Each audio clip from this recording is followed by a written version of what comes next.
Gagawa tayo ng masarap na pampulutan, ang kinilaw na dilis. Una, tanggalan natin ang hasangan. Ayan, medyo nadurog na siya.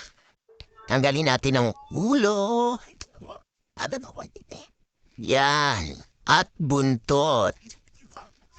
Ay, laki. Ayan, nadurog na siya.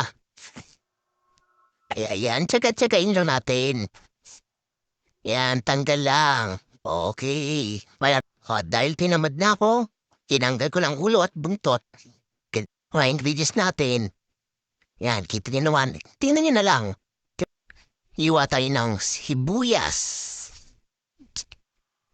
Sili. Sili ulit. Kalamansi. Luya. Diba? Ang ganda ng tingnan. Ngayon, ilagay lang natin lahat ng ingredients kasama ng dilis. Yan, lagay. Lagay lang na lagay. Lagyan natin ng kalamansi. Kalamansi pa. Kalamansi pa ulit. Kalamansi pa siguro ulit.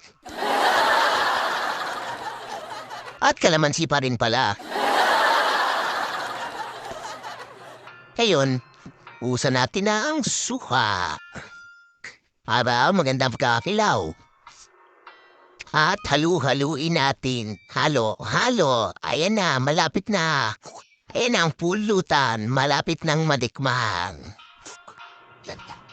Isimmer natin to just for 15 minutes at pwede nang pulutanin ang kinilaw. Sana nag-enjoy kayo at may natutunan kayo dahil ito ay pawang professional lamang ang gumagawa. Professional na manginom. Enjoy, like, follow, and share.